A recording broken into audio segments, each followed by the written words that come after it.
안녕하세요. 오늘 여러분께서 요청해 주신 자료죠? 고용노동부의 2024 사업장 보건관리 업무 매뉴얼. 이걸 좀 깊이 있게 살펴보려고 합니다. 이게 양이 꽤 되더라고요. 네, 맞습니다. 이 매뉴얼이 사업장 보건 관리하시는 분들께는 정말 필수적인 실무 지침서라고 할 수 있습니다. 그렇죠. 그냥 법조항만 쭉 나열한 게 아니라 네, 실제 현장에서 어떻게 해야 하는지 그 방법들에 초점을 맞추고 있거든요. 그래서 오늘 저희의 목표는요. 이 방대한 내용 속에서 길을 잃지 않도록 여러분이 꼭 아셔야 할 핵심 정보, 그리고 실질적인 팁들을 좀 명확하게 전달해 드리는 겁니다. 네, 더 건강하고 안전한 일터를 만드는데 좀 지름길을 찾는 거죠. 네, 맞습니다. 함께 찾아보시죠. 바로 시작하겠습니다. 우선 이 매뉴얼의 가장 기본적인 부분부터 짚고 가야 할 것 같은데요. 사업장 보건 관리, 이게 왜 중요한가? 서도에서도 이걸 강조하고 있죠. 그렇습니다. 그 산업보건의 핵심이라는 게 뭐랄까 단순히 사고 처리나 진료 이걸 넘어서는 거거든요. 사고 난 뒤에 하는 게 아니라 그렇죠. 예방이 핵심입니다. ILO나 WHO 정의를 보면 모든 직업에서 근로자의 신체적, 정신적, 사회적 안녕을 최고 수준으로 유지하고 증진하는 것, 이게 목표예요.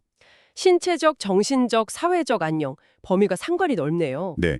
그러니까 질병을 일으킬 수 있는 작업 환경 요인들, 이걸 미리 찾아내서 없애고 또 일하는 방식 자체를 좀 건강하게 만드는 그런 예방 활동이 중심인 거죠.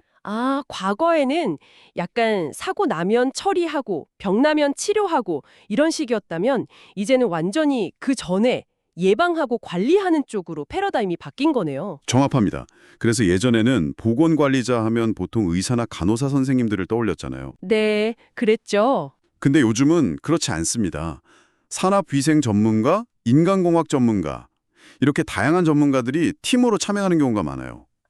그만큼 관리할 영역이 넓고 또 전문화되었다는 뜻이군요. 네, 맞아요. 크게 보면 한 세 가지 축으로 나뉠 수 있는데요. 첫째는 유해 요인이 있는 그 작업 환경 자체를 개선하는 겁니다. 공학적 대책이나 행정적 관리가 먼저고 정 안 되면 보호구를 쓰는 거고요. 환경 개선이 우선이군요. 그렇죠. 둘째는 작업 방식을 관리하는 거예요. 유해 요인 발생을 좀 줄이는 절차를 만들거나 아니면 자실을 개선해서 근골격계 부담을 줄인다거나 하는 것들이죠. 일하는 방법 자체를 바꾸는 거네요. 네.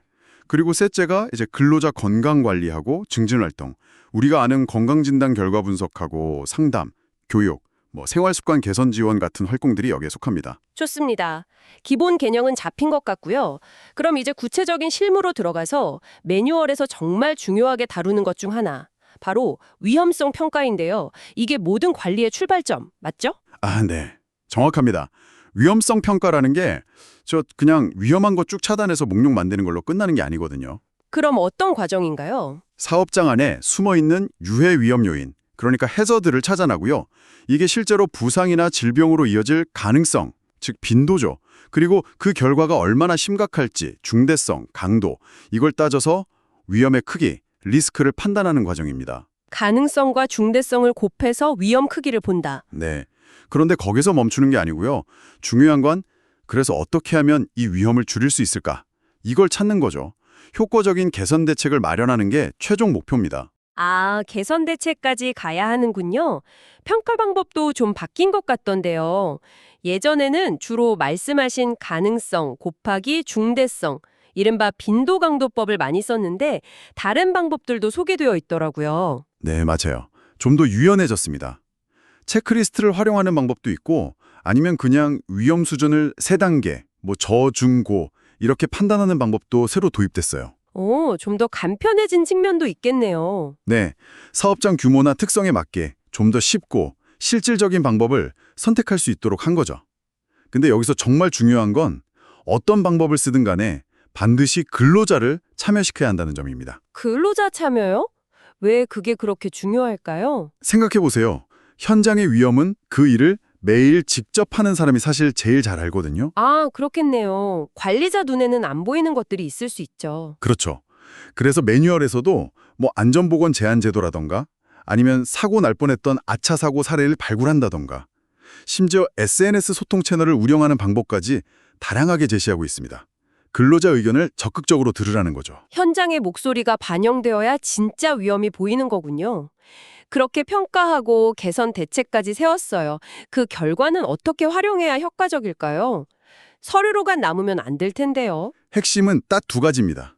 공유 그리고 실천. 공유와 실천. 네. 평가 결과를요, 그 해당 작업을 하는 근로자들하고 반드시 공유해야 합니다. 우리 작업에는 이런 위험이 있고 그래서 회사가 이런 개선 조치를 했으니 여러분은 작업할 때 이걸 꼭 지켜주세요 하고 명확하게 알려줘야죠. 그냥 알려주기만 하면 또 잊어버릴 수도 있을 텐데요. 그래서 꾸준한 상기가 중요합니다.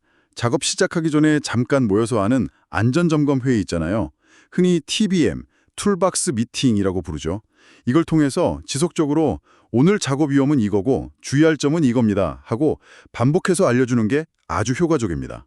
아, TBM 활용. 좋은 방법이네요. 자, 위험성 평가로 위험을 파악했다면 그 다음 단계는 실제 작업 환경이 어떤지 구체적으로 측정하고 관리하는 거겠죠? 작업 환경 측정. 이것도 법적 의무사항이죠. 네, 그렇습니다. 이것도 아주 중요한 의무사항인데요. 근로자가 유해인자에 실제로 얼마나 노출되고 있는지를 과학적인 방법으로 측정하고 평가하는 과정입니다. 얼마나 노출되는지를 숫자로 확인하는 거군요. 그렇죠.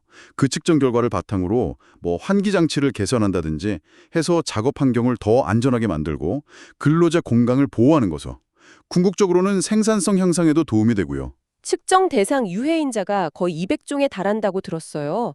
화학물질, 소음, 분진, 종류가 정말 많던데요. 모든 사업장이 이걸 다 측정해야 하나요? 정확히는 191종 정도 됩니다. 근데 이걸 모든 사업장이 다 측정해야 하는 건 아니에요. 아, 예배가 있군요. 네, 예를 들어서 아주 잠깐 하는 임시 작업이라든지 아니면 법에서 정한 기준보다 훨씬 적은 양의 유해물질을 쓰는 경우, 또 물을 뿌린다거나 해서 분진이 날리지 않게 이미 조치가 잘 된 작업 같은 경우는 측정 대상에서 제외될 수 있습니다. 그렇군요. 다만 그 기준이 법에 명확하게 딱 정해져 있으니까요. 매뉴얼을 보시고 우리 사업장은 여기에 해당되나? 이걸 꼼꼼하게 확인하는 과정이 반드시 필요합니다. 네, 기준 확인이 중요하겠네요. 측정 주기는 어떻게 되나요? 기본은 6개월에 한 번 이상으로 알고 있는데 이게 좀 달라질 수도 있다고요? 원칙은 반기 1회 이상 맞습니다. 그런데 여기서 중요한 포인트는 위험 수준에 따라서 조절된다는 거예요. 아, 위험도에 따라서요? 네. 예를 들어서 발암물질 같은 좀 고위험 물질 있잖아요. 이걸 측정했는데 노출 기준을 초과했다. 그러면 주기가 짧아져서 3개월마다 측정해야 합니다. 더 자주 해야 하는군요. 반대로 최근에 2번 연속으로 측정을 했는데 다 기준 미만으로 나왔고 그 사이에 공정에 큰 변화가 없었다. 그러면 1년에 한 번으로 주기를 연장할 수도 있어요. 물론 허가 대상 물질이나 특별관리 물질 같은 아주 고위험 물질은 제외고요. 아, 관리가 잘 되면 좀 완화해주기도 하는군요. 그렇죠. 측정을 통해서 여기가 잘 관리되고 있구나 확인되면 주기를 조절해 주는 거죠. 그리고 신규 공정이나 뭔가 변경된 공정은 30일 이내에 첫 측정을 해야 하고요. 측정할 때 좀 주의해야 할 점은 없을까요? 그냥 아무데나 측정기 놓고 재는 건 아닌 것 같은데요. 가장 중요한 원칙은 개인 시료 채취입니다. 개인 시료 채취요? 네, 근로자의 호흡기 위치, 그러니까 숨 쉬는 영역 있죠? 거기서 직접 공기를 채취해야 실제 노출량을 가장 정확하게 알 수 있습니다. 지역 시료 채취라고 해서 작업장 전체 공기를 재는 것도 있지만 원칙은 개인 시료 채취예요. 아, 실제 숨 쉬는 공기를 재는 거군요. 그렇죠. 그리고 같은 작업을 하는 근로자 그룹 안에서도 가능하면 가장 노출이 심할 것 같은 사람, 최고 노출 근로자를 대상으로 측정해야 하고요. 책정 결과는 당연히 법정 서식에 따라서 기록하고 노동부에 보고해야 하고요. 또 사업장 내에 게시하고 설명회 같은 걸 통해서 근로자에게도 반드시 알려야 합니다. 만약 기준을 초과했다면 네, 초과하면 어떻게 해야 하죠? 단순히 마스크 잘 쓰세요 이게 아니라 유해물질 자체를 좀 덜 해로운 걸로 바꾸거나 공정을 밀폐시키거나 국소배기 장치 같은 환기 시설을 설치하는 환기 이런 공학적 대책을 우선적으로 고민하고 적용해야 합니다. 보호구는 가장 마지막 수단이고요. 공학적 대책 우선. 기억해야겠네요. 자, 위험성 평가, 작업 환경 측정. 정말 중요한 두 축을 살펴봤고요. 다음은 근로자 개인의 건강 상태를 직접 챙기는 건강 진단입니다. 이것도 빼놓을 수 없죠. 일반 건강 진단이랑 특수 건강 진단. 이렇게 두 가지가 있던데요. 네, 맞습니다. 일반 건강진단은 기본적으로 모든 근로자가 대상이죠. 사무직 근로자는 2년에 1회, 그 외 직종 근로자는 매년 1회 받아야 하고요. 이건 국민건강보험공단 검진으로 대체 가명하다고 들었어요. 네, 가능합니다. 우리가 보통 받는 국가건강검진으로 가름할 수 있어요. 다만 법에서 요구하는 검사 항목이 혹시 빠진 건 없는지 그 정도는 확인해 볼 필요가 있습니다. 알겠습니다. 그럼 특수건강진단은 뭐가 다른 건가요? 특수건강진단은 이름 그대로 좀 더 특별한데요. 아까 말씀드린 그 작업 환경 측정 대상 유해인자 192종 중에서 특히 근로자 건강에 직접적인 영향을 줄 수 있는 한 181종 정도가 있어요. 이런 유해인자에 노출되는 근로자를 대상으로 하는 겁니다. 아, 유해인자 노출 근로자 대상이군요. 네, 해당 업무에 배치되기 전에 한 번 받고 배치 전 검진, 그리고 배치된 후에는 정해진 주기에 따라서 정기적으로 받아야 합니다. 181종이나 되는 유해인자별로 검진 시기나 주기가 다 다를 텐데요. 이건 좀 복잡할 것 같은데 어떻게 확인해야 하나요? 다행히 매뉴얼 부록에 아주 상세하게 표로 정리가 되어 있습니다. 별표 22를 보시면 대상 유해인자가 쭉 나와 있고요. 별표 23에는 각 인자별로 언제 첫 검진을 갖고 시기, 그 다음부터는 얼마마다 받아야 하는지 주기가 다 명시되어 있어요. 예를 들어 주실 수 있나요? 네, 예를 들어 발암물질인 벤젠 같은 경우는 그 업무에 배치되고 나서 2개월 안에 첫 검진을 받아야 하고 그 이후로는 6개월마다 계속 받아야 합니다. 반면에 소음이나 광물성 분진 같은 경우는 배치 후 1년 안에 첫 검진을 받고 그 다음부터는 24개월 주기로 받죠. 인자별로 다 달라요. 와, 꽤 차이가 나네요. 여기서 또 하나 중요한 점은요. 만약에 작업 환경 측정 결과 노출 기준을 초과했거나 아니면 이전 특수건강진단에서 직업병 요소견자 D1나 직업병 요관찰자 C1이 나온 경우에는요. 네, 그런 경우에는요? 해당 유해인자에 대한 검진 주기가 절반으로 단축될 수 있습니다. 예를 들어 원래 24개월 주기였으면 12개월 주기로 바뀌는 거죠. 아, 위험이 확인되면 자주 건강 상태를 체크하라는 거군요. 그렇죠. 일종의 경고 신호니까요. 더 면밀히 보라는 의미입니다. 건강진단 결과 관리도 중요할 것 같아요. 기록 보존 기간도 다르다고 들었는데요. 네, 맞습니다. 일반적인 건강진단 서류는 3년간 보존하면 되는데요. 특수건강진단 결과 서류, 특히 벤젠이나 선명 같은 발암성 확인 물질을 취급했던 근로자의 결과는 무려 30년간 보존해야 합니다. 30년이요? 엄청 기네요. 네, 이게 나중에라도 그 근로자에게 관련 질병이 발생했을 때 과거 노출 이력이나 건강 상태 변화를 추적하기 위해서입니다. 잠복기가 긴 질병들이 있거든요. 아, 그래서 그렇군요. 그리고 검진 결과에 따라서 필요한 조치도 해야 한다고요? 당연하죠. 검진 결과 건강에 이상 소견이 나온 근로자가 있다면 반드시 의사의 소견에 따라서 작업 장소를 변경한다거나 근무 시간을 줄인다거나 하는 적절한 사후 관리 조치를 해야 합니다. 이게 법적 의무이기도 하고요. 여기서 주의할 점도 있다고 매뉴얼 Q&A에 나와 있더라고요. 네, 그거 중요합니다. 보건관리자가 의사나 간호사가 아닌 경우, 예를 들어 산업위생사나 안전관리자가 겸임하는 경우도 있잖아요. 네, 있죠. 이런 비의료인 보건관리자는 의학적인 판단을 내릴 수가 없습니다. 이 근로자는 작업 전환이 필요하다. 이런 판단은 반드시 의사의 진단과 소견에 따라서 해야지 임의로 결정하면 안 됩니다. 혼란이 생길 수 있거든요. 네, 명확히 해야겠네요. 의사의 소견에 따른 조치. 자, 보건관리의 핵심 3가지. 위험성 평가, 작업 환경 측정, 건강 진단에 대해 알아봤습니다. 매뉴얼에는 이것 말고도 구체적인 유해인자별 관리법이 아주 자세히 나와 있는데요. 다 볼 순 없고 몇 가지만 좀 더 깊이 들어가 보죠. 먼저 소음입니다. 소음성 난청, 이게 생각보다 훨씬 심각한 문제라면서요. 네, 정말 심각합니다. 2022년 통계만 봐도요. 전체 업무상 질병 중에서 소음성 난청이 차지하는 비율이 23%가 넘었어요. 와, 거의 4분의 1이네요. 네, 그만큼 흔한 직업병이라는 거죠. 게다가 한 번 나빠지면 회복도 거의 불가능하고요. 그래서 매뉴얼에서는 청력 보존 프로그램이라는 걸 수립해서 시행하라고 아주 강력하게 권고하고 있습니다. 청력 보전 프로그램이요? 구체적으로 어떤 내용인가요? 소음 수준을 평가하고 그 수준에 따라서 단계적으로 조치를 취하는 체계적인 관리 계획인데요. 특히 소음 수준별 조치가 중요합니다. 80시간 평균 소음이 80데시벨만 넘어도 정기적인 작업 환경 측정 대상이 되고요. 80데시벨부터 시작이군요. 네. 그리고 85데시벨 이상이 되면 반드시 귀마개나 귀덮개 같은 청력 보호구를 지급하고 근로자들이 제대로 착용하는지 관리해야 합니다. 그리고 특수 건강 진단, 즉 청력 검사도 필수로 받아야 하고요. 85데시벨 기준이 중요하네요. 보호구랑 건강진단.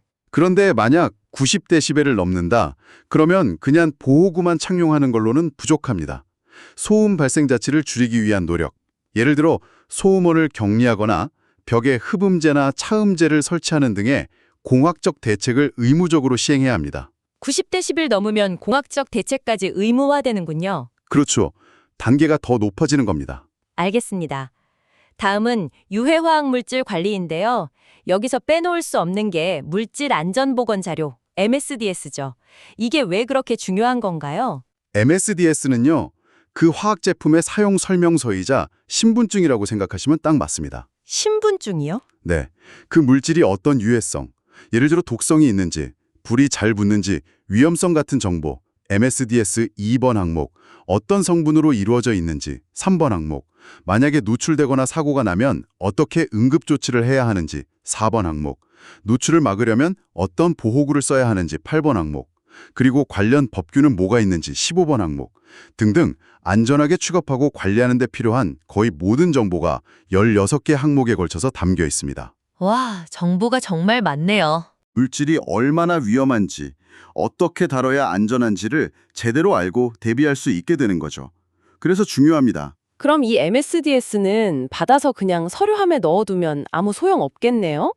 이걸 어떻게 활용해야 할까요? 당연하죠. MSDS는 해당 화학물질을 취급하는 작업장 내에 근로자가 언제든 쉽게 볼 수 있는 곳에 게시하거나 비치해야 합니다.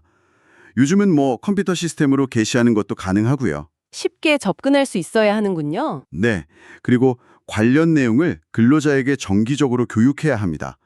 이 물질은 이런 위험이 있으니 이렇게 다뤄야 합니다. 하고요.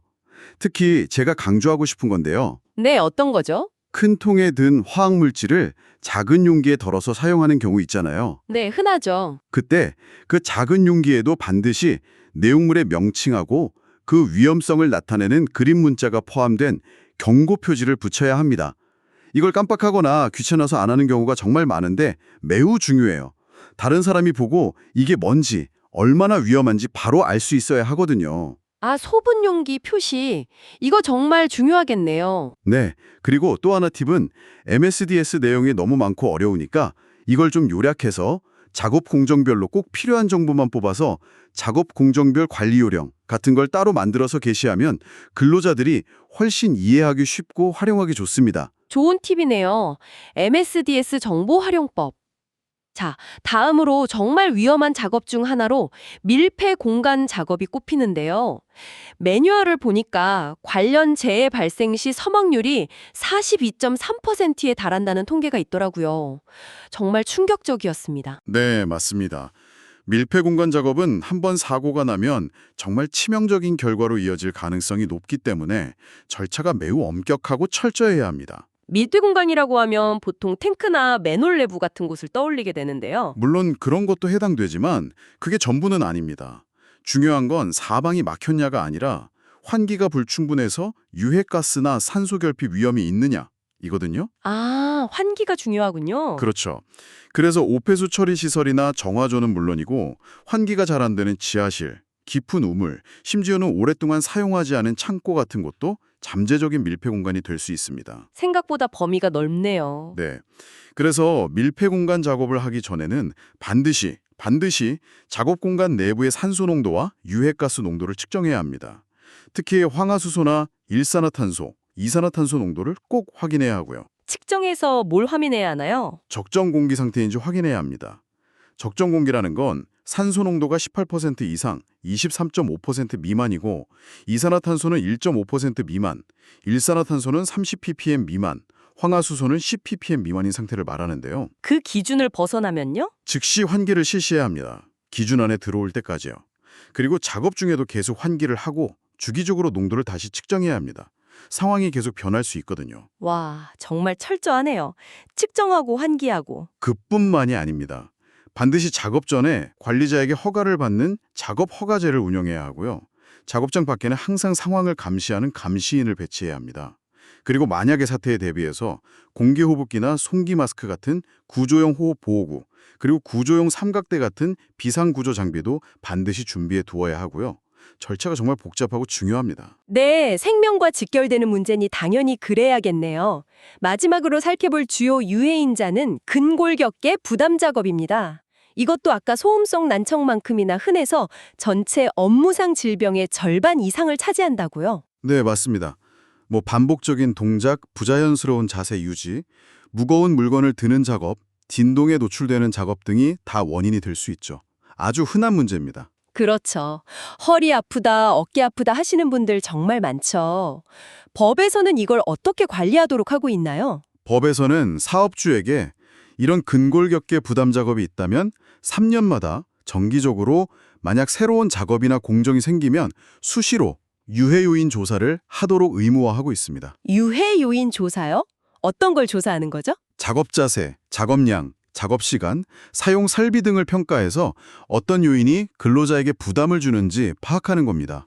그리고 조사 결과 개선이 필요하다고 판단되면 그냥 스트레칭 교육 한 번 하고 끝내는 게 아니고요. 그럼 어떻게 해야 하죠? 작업대 높이를 조절하거나 좀 더 편리한 도구나 보조 설비를 도입하는 등의 인간공학적 개선, 그리고 필요한 경우 건강진단 같은 의학적 관리, 올바른 작업 방법 교육 등을 다 포함하는 포괄적인 근골격계 질환 예방관리 프로그램을 수립해서 시행해야 합니다. 예방관리 프로그램 수립 및 시행. 네, 특히 중요한 건 이미 작업과 관련해서 근골격계 질환자가 발생한 사업장이라면 이 프로그램 수립하고 시행하는 것이 선택이 아니라 의무사항이라는 점입니다.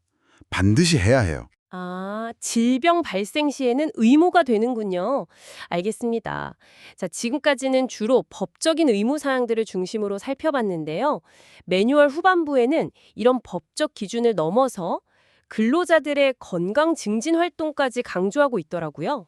금연, 절주, 운동, 스트레스 관리 프로그램 같은 것들이요. 이건 또 어떤 의미가 있을까요? 네, 이제는 단순히 유해인자로부터 근로자를 보호하는 것을 넘어서요. 근로자들의 전반적인 건강 수준 자체를 높여서 만성질환도 예방하고 이것이 결국에는 기업의 활력과 생산성 향상으로까지 이어진다는 그런 인식이 점점 확산되고 있습니다. 아, 건강한 직원이 곧 건강한 회사다. 이런 관점이군요. 그렇죠. 그래서 매뉴얼은 이런 건강 증진 활동을 좀 체계적으로 추진하는 방법까지 제시하고 있는데요. 그냥 막연히 운동합시다 이게 아니라 먼저 설문조사나 건강진단 결과 같은 걸 분석해서 우리 사업장 근로자들에게 지금 가장 필요한 활동이 뭔지 요구도를 파악하고요. SOT 분석 같은 거 활용할 수 있겠죠. 요구도 파악이 먼저군요. 네. 그리고 여러 가지 필요한 활동 중에서 뭘 먼저 할지 우선순위를 정하고 PBRS나 PAR 같은 우선순위 결정 기법도 소개되어 있습니다. 그 다음에 구체적인 프로그램을 계획하고 실행하고 또 그 효과가 어땠는지 평가하는 이런 순환적인 과정을 권장하고 있습니다. 계획, 실행, 평가. 체계적이네요. 그리고 이런 활동을 할 때 회사 내부 자원만으로는 한계가 있을 수 있으니까요. 지역사회 보건소나 근로자 건강센터, 중독관리통합지원센터 같은 외부 전문기관의 도움을 적극적으로 활용하는 것이 매우 효과적이라고 안내하고 있습니다. 외부 자원 활용 좋은 정보네요. 건강 친화기업 인증 제도 같은 것도 있던데요. 이런 걸 활용하면 기업 이미지에도 좀 도움이 되겠어요. 그럼요. 근로자의 건강에 적극적으로 투자하고 관리하는 것은 요즘 아주 중요하게 여기는 ESG 경영 아시죠? 그 중에서도 S, 즉 사회적 책임, 소셜 요소와도 직접적으로 연결됩니다. 아, ESG 경영과도 연결되는군요. 네. 물론 이런 활동이 성공하려면 뭐니 해도 최고 경영자의 의지와 지원이 가장 중요하고요. 적절한 예산 투입, 그리고 무엇보다 근로자들이 이거 나한테 도움이 되는구나 하고 자발적으로 참여하는 분위기가 만들어져야겠죠. 우수 사업장으로 선정되면 정부 포상 추천 같은 혜택도 있고요. 네, 동기부여도 되겠네요. 자, 마지막으로요. 이렇게 다양한 보건관리 활동들을 해야 하는데 특히 좀 영세한 사업장들은 비용이나 인력 면에서 부담이 될 수 있잖아요. 이런 사업장들을 위한 정부 지원 사업도 안내되어 있다는 점이 굉장히 실질적인 도움이 될 것 같습니다. 네, 정말 중요한 부분이죠. 정부에서도 특히 50인 미만의 소규모 사업장을 대상으로는 다양한 지원 사업을 펼치고 있습니다. 어떤 지원들이 있나요? 예를 들면 비용 부담이 큰 특수 건강진단 비용이나 작업 환경 측정 비용의 일부를 지원해주고요. 질식사고 예방을 위한 이동식 펜 같은 장비나 환기시설 설치 비용, 또 여름철 폭염 대비해서 이동식 에어컨 같은 온열 환경 개선 설비 비용 등도 지원합니다. 와, 직접적인 비용 지원이 많네요. 네. 그뿐만 아니라 과거에 성면이나 진폐 유발 분진 같은 유해 물질에 노출된 경력이 있는 퇴직자를 위해서 건강관리 카드라는 걸 발급해서요. 퇴직 후에도 관련 검진을 무료로 받을 수 있도록 돕는 제도도 있습니다. 퇴직 후까지 관리해 주는군요. 그렇죠. 또 화학물질 노출 정보 알림이 서비스라고 해서 근로자가 과거에 어떤 화학물질에 노출되었는지 정보를 제공해주는 서비스도 있고요. 전국에 있는 근로자 건강센터를 통해서 직무 스트레스 예방 상담이나 교육 지원도 받을 수 있습니다. 정말 활용할 수 있는 제도가 많아요. 정말 많네요. 이런 정보들을 잘 몰라서 활용 못하는 경우가 많을 것 같아요. 맞습니다. 그래서 우리 사업장에 해당되는 지원 사업이 있는지 이 매뉴얼이나 관련 기관 홈페이지를 통해서 꼭 한번 확인해 보시고 적극적으로 활용하시는 게 정말 현명한 방법입니다. 받을 수 있는 지원은 최대한 받는 게 좋죠. 네, 꼭 확인해 봐야겠네요. 자, 오늘 2024 사업장 보건관리 업무 매뉴얼의 핵심적인 내용들을 쭉 한번 파헤쳐 봤습니다. 정말 알아야 할 내용이 많고 복잡하기도 했지만 결국 핵심은 이거네요. 우리 사업장에 숨어있는 위험이 뭔지 미리 파악하고 평가하고 위험성 평가, 또 실제로 작업 환경이 어떤지 측정하고 관리하며 개선하고 작업 환경 측정, 개선, 마지막으로 근로자 개개인의 건강 상태를 주기적으로 확인하고 또 적극적으로 건강증진 활동을 지원하는 건강진단, 건강증진 이런 시스템을 잘 만드는 것, 이게 핵심이군요. 네, 정확하게 짚어주셨습니다. 단순히 법이니까 지킨다 이런 소극적인 자세를 넘어서요. 건강하고 안전한 일터가 결국은 우리 회사의 생산성을 높이고 또 경쟁력이 된다는 그런 인식이 정말 중요합니다. 이 매뉴얼은 그런 건강한 일터를 만드는데 아주 든든한 나침반의 역할을 해줄 수 있을 거라고 생각합니다. 네, 오늘 저희가 나눈 이야기들이 여러분의 일터를 조금이라도 더 안전하고 건강하게 만드는데 실질적인 영감과 도움이 되었기를 진심으로 바랍니다. 자, 마지막으로 여러분께 질문 하나 던지면서 마무리하려고 합니다. 오늘 들으신 여러 가지 내용들 중에서요, 다른 건 다 잊으셔도 좋습니다. 딱 한 가지만이라도 괜찮으니까 이번 주에 당장 여러분의 일터 환경을 조금 더 건강하게 만들기 위해서 시도해 볼 수 있는 작은 실천, 작은 변화는 무엇일까요? 한번 조용히 떠올려 보시면 어떨까요?